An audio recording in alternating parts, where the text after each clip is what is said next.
My sister held up her boarding pass like it was a diamond ring. First class to Lisbon, she said. Try not to be too jealous, Noelle. I wasn't jealous. I was doing the math in my head the way I always did, and the math didn't add up. My sister Camille worked part-time at a nail salon. Her husband Dorian hadn't held a steady job in 2 years.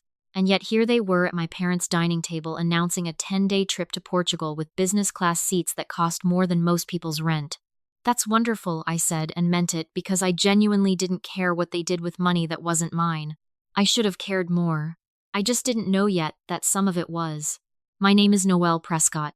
I'm 32 years old, and for most of my adult life, my family has believed I work the front desk at a physical therapy clinic in Dayton, Ohio, answering phones and filing insurance claims for $41,000 a year. That's what I told them 6 years ago when I was actually starting my first year at a Big Four accounting firm doing forensic audit work for companies whose names you'd recognize. I told them the smaller lie because the truth came with too many questions, and questions in my family always turned into requests. I learned that lesson the hard way back when I was 24, and made the mistake of mentioning a signing bonus at dinner. Within a month, my father needed a bridge loan for a roofing business that never got roofed.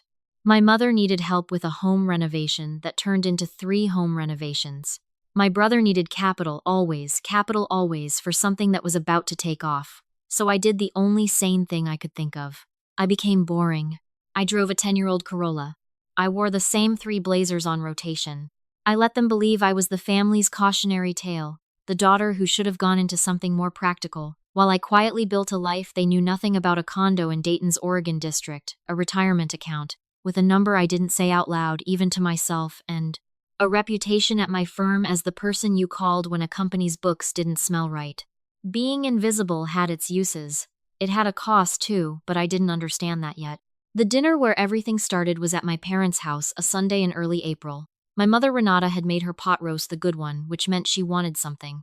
My father Walter sat at the head of the table doing what he always did, talking about the good old days at the plant before it closed, before his pension shrank to something that barely covered the mortgage. Camille and Dorian arrived 20 minutes late, and Camille was already glowing with the news before she sat down. We're going to Portugal, she announced. Business class both ways. 10 days. Dorian's cousin has a villa near the coast, so lodging's basically free. We just need to cover flights and spending money.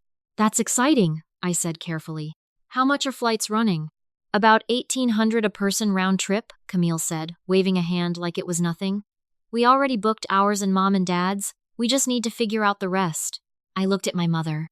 My mother looked at her pot roast. Noelle, she said, finally not quite meeting my eyes, we were thinking. Since you don't really have the kind of job where you can just take 10 days off. I have plenty of vacation time, I said. And since money's probably tight for you right now, she continued, as if I hadn't spoken, maybe it's best if you sit this one out. We'll take lots of pictures. Dorian smirked into his water glass. My father didn't look up from his plate. And my brother Preston, who had shown up separately, later smelling faintly of the vape pen he swore he'd quit, laughed under his breath and said, It's probably for the best, Noe. You'd be stressed the whole time thinking about the cost. I didn't argue. I never argued. I finished my pot roast, complimented my mother's cooking, and drove home to my condo where I poured a glass of wine and didn't think about it again until 1140 that night when my phone lit up with 3 fraud alerts in a row. 6美元200, 6美元200, 4美元100. All 3 charges were from a travel booking site. All 3 were on a credit card I hadn't used in 4 years. A card I'd opened back when I was 26 to build credit history, then locked in a drawer at my parents' house because I'd been staying there during a brief stretch between apartments. I hadn't thought about that card in years. Apparently somebody had. I didn't call anyone. I didn't text anyone. I opened my banking app, tapped report fraud, and answered every question honestly. No, I did not authorize this transaction. No, I do not have the card in my possession. Yes, I believe it was used without my consent. Within 4 minutes, the card was frozen and a fraud case number had been generated. I set my phone face down on the counter, finished my wine, and went to sleep better than I had in weeks. The next afternoon, my mother called. I let it go to voicemail. She called again and again. On the 5th attempt, I picked up. Noelle, thank God, she said, breathless. There's some kind of mix-up with the flights. The travel site says the card was reported stolen. You need to call the bank and tell them it was a mistake. What card, Mom? A pause. Too long, a pause. The one you left here. The visa. We used it to lock in the trip before prices went up. We were always going to pay you back after Dorian's contracting job comes through. You went into my things and used a card that has my name and my social security number attached to it without asking me. I said keeping my voice level, and now you want me to lie to a federal bank fraud line and say I approved it. It's not fraud, it's Time's family, Time, she snapped. You weren't using it. You don't even carry it. What was the harm? I hung up. Then I blocked her number, my father's, my sister's, and my brother's, one by one with a calm I didn't fully recognize in myself. It wasn't rage. It was something quieter and colder than rage, the feeling of a door finally permanently closing. For 2 days I heard nothing. I assumed the trip had simply collapsed and everyone had gone back to pretending I didn't exist, which was frankly fine by me. Then on Thursday morning, I got called into my managing partner's office. Marion Whitfield had been at the firm 30 years and had the kind of quiet authority that made junior staff straighten their spines when he walked past. He didn't do small talk. When I sat down, he slid a printed email across his desk. This came into our ethics hotline this morning, he said, flagged directly to me because of the language. I read it. It was addressed to whoever is in charge accused me of being a compulsive liar who had stolen money from her own disabled father, claimed I had a documented history of instability, and suggested the firm investigate me before I did the same thing to a client. It was riddled with typos and written in a cadence I recognized instantly. My brother had never been able to spell definitely correctly in his life, and there it was misspelled the exact same way twice. I traced the originating IP address, Marion said, not unkindly. It came from a residential connection registered to a Walter Prescott in Dayton. That's your father, I take it. I nodded, my face hot with a shame that wasn't mine to carry. I've seen a lot in 30 years, Noelle, he said, but I've never had a client's own family try to torch her career over a plane ticket. He tore the printout in half and dropped it in the shredder bin. Your work here speaks for itself, but it's clear you've got a fire at home that needs putting out before it spreads. Take 2 weeks. Paid. Go handle whatever this is. I walked out of that building lighter than I'd walked in and angrier than I'd been in a decade. I want to be clear about something. Up until that point, I still might have let it go. I might have simply stayed distant, let the silence between us calcify, and moved on with my life. Families drift. That's allowed. But trying to get someone fired, trying to burn down the one thing I'd built entirely on my own with my own hands, away from all of them, that wasn't a family squabble anymore. That was an attack. And I don't lose those. I spent that first free afternoon doing what I do best, pulling records. I started with the county recorder's office because I had a hunch, the kind of hunch you only get after years of finding things people hoped would stay buried. 4 years earlier, my parents had refinanced their house, a modest 3-bedroom on Force Avenue they'd owned outright since I was in middle school. I remembered my father's proud little speech at the barbecue when they paid it off, something about leaving Camille Preston and me a home with no debt on it. Free and clear, he'd said. A gift for later. The refinance told a different story. A home equity loan for $93,000 taken out through a small regional bank. 3 signatures on the closing documents, my father's, my mother's, and mine. I have never signed a mortgage document in my life. I stared at my own name written in a hand that wasn't mine. Close, careful, clearly practiced, but with a loop on the N. I've never once made and felt something in my chest go very still and very cold. I ordered certified copies of everything, the loan application, the closing disclosure, the notarized signature page, and critically the disbursement records showing exactly where that $93,000 had gone. It hadn't gone toward the house. Almost none of it had. $41,000 had been wired to an account belonging to Prescott Home Solutions LLC, Dorian's contracting business, the one that had supposedly been about to take off for 3 straight years. A closer look at that LLC's own bank statements, which took one more phone call and one more very uncomfortable conversation with a notary public who turned out to be an old college friend of Dorian's, and who folded the instant I mentioned the words notary, fraud, and state licensing board, showed the money hadn't built anything. It had gone to a leased Range Rover, 4 figures a month at a golf club Dorian didn't belong to, and a jewelry store in Columbus. The rest, over $50,000, had simply vanished into my parents' own checking account and out again in cash withdrawals. No auditor could fully trace, though I had a fairly good guess where a chunk of it had gone, given my deaf father's increasingly frequent trips to the riverboat casino across the state line. I sat in my car outside the recorder's office for a long time before I could make myself drive home. That night, my mother texted me from a number I didn't recognize. She'd clearly borrowed a neighbor's phone. Please come to dinner Sunday. We need to talk as a family. No fighting, I promise. We miss you. Against my better judgment, and mostly because I wanted to look each of them in the eye one more time before I decided what to do next, I went. The table was set with the china we only used at Christmas. My mother had made a whole spread: ham, greens, cornbread, a caramel cake. It looked for all the world like an apology dinner. It was not. "Noelle," my father began, once we'd all sat down, "we know things have been tense. We want to make this right." He slid a single sheet of paper across the tablecloth, already typed up, already notarized, with a blank line waiting for one more signature. "This just says you were aware of and consented to the home equity loan when it was taken out. It protects everyone. The bank's been asking questions since the last 2 payments were late, and if they think there was any irregularity, it could get ugly for your father. You don't want that on your conscience, do you?" I looked at the paper. I looked at my father's hopeful, sweating face. I looked at my mother, who wouldn't meet my eyes, and at Camille, who was very intently studying her ham. "Where's Preston?" I asked.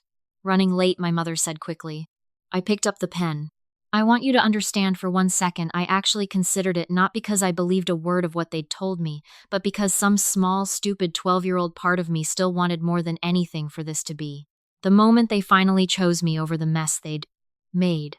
I held the pen over the signature line. Then I set it down and I stood up. "I'm not signing this," I said, "and I'm not covering for a felony." My father's face went through 3 colors in about 2 seconds. "You ungrateful." "I found the disbursement records, Dad," I said, my voice steadier than I felt.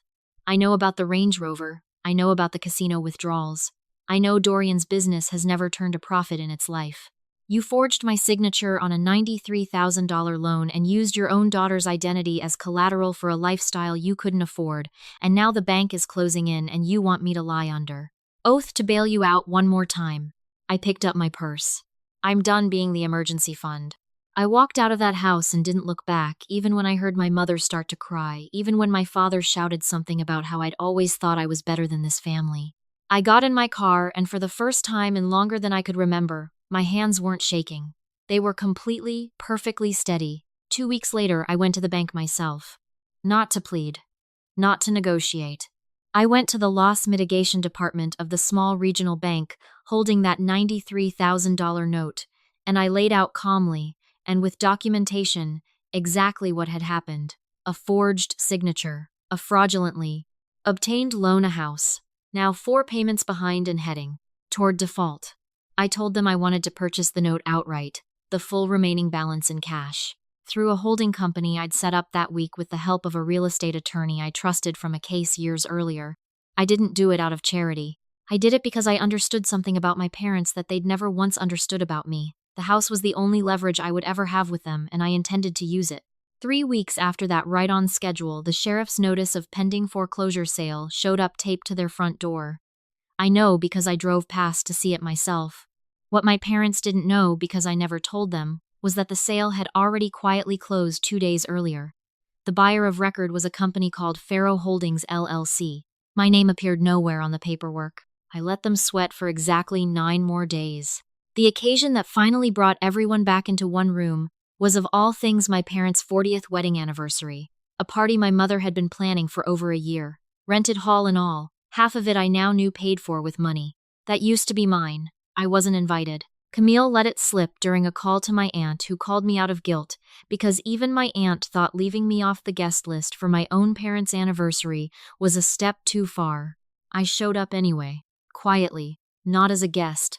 I spoke to the hall's events coordinator 2 days beforehand, introduced myself honestly as the family's estranged daughter with some information the guests deserved to hear, and asked very politely if I could have 3 minutes with the microphone during the toasts. She looked at me for a long moment, then said her own mother had done something similar to her once, and yes, absolutely 3 minutes were mine. The night of the party, I stood at the back near the caterers in a plain black dress, watching my father give a speech about family faith and 40 years of building something that lasts. My mother dabbed at her eyes. Camille and Dorian sat at the head table, looking every bit the golden couple. Preston, I noticed, was absent, out on bail for an unrelated matter I'd later learn involved a check-kiting scheme with a friend's small business account. A coincidence that told me everything about where certain family habits had started. When the coordinator caught my eye and nodded, I walked to the front of the room. My mother's smile faltered the instant she saw me. My father's speech died in his throat. "I won't take much of your time," I said into the microphone, my voice carrying clean across the hall. "I just wanted to share something about the family my parents built since we're celebrating it tonight," I told them. Not with rage, not with tears, just facts laid out the way I laid out facts for a living, one after another, undeniable. The forged signature, the $93,000, the Range Rover, the forged loan documents I had certified copies of right there in a folder I set on the podium in case anyone wanted to check. I didn't raise my voice once. I didn't need to. I watched 200 faces shift from confusion to horror, to a very particular, very final kind of judgment reserved for people who steal from their own children. My father tried to grab the microphone. I let him have it because there was nothing left for me to say that the silence in that room hadn't already said for me. "She's lying," he said, too loud sweat beading on his forehead. "She's always been jealous of what this family built." "You built it with my identity, Dad," I said quiet enough that only the front tables heard, which was somehow worse for him than if I'd shouted it. "And you don't own it anymore." "I do." I watched that land. I watched him understand in real time in front of every friend and cousin and church member he'd spent decades trying to impress that the house he'd been bragging about all night belonged on paper to accompany his own daughter. Controlled. I didn't stay for what came after. I heard about it secondhand, my mother collapsing into a chair, Camille shouting at me across the room as I walked out, Dorian quietly slipping toward the exit the moment anyone said the words forged documents out loud, since his own name was all over that contracting company's bank statements, too. I didn't need to watch it. I'd already gotten what I came for, the truth finally. Spoken out loud in a room where it couldn't be denied or blocked or explained away over pot roast. The fallout took months to settle. The bank pursued its own investigation into the notary who'd falsified my signature and lost his license over it. My father, facing the very real threat of forgery and fraud charges, agreed under his attorney's advice to a quiet settlement rather than risk prison at 61 years old. A settlement that involved him formally acknowledging in writing that the loan had been obtained without my knowledge or consent. Preston's separate legal troubles were his own to sort out, and notably no one in the family asked me to help pay for that lawyer either, which told me they'd finally learned at least one lesson. As for the house on Force Avenue, I did eventually let my parents stay. Not out of some grand act of forgiveness and not for free. I offered them a lease month to month at fair market rent with one non-negotiable clause, no contact financial or otherwise with Dorian's LLC, and no borrowing against anything with my name anywhere near it ever again. My father signed it without a word. My mother cried when she did. I didn't cry with her. I'd done enough crying over that family in my 20s to last a lifetime. I don't hear from Camille much anymore. She and Dorian separated a year later, it turned out. The golf club membership and the Range Rover had been propping up more lies than just the ones about me. I hear updates through my aunt sometimes the way you hear weather reports from a city you used to live in. I don't feel much when I hear them. I used up all my feelings about that house a long time ago. People ask me sometimes if I regret how far I took it, the audit, the note purchase, the microphone at the anniversary party. I don't. Not because I enjoyed any of it, but because I spent 30 years being the family's quiet insurance policy, the daughter whose worth was measured entirely by what she could be talked out of. The moment I stopped being quiet was the moment I stopped being available for that. I still drive a modest car.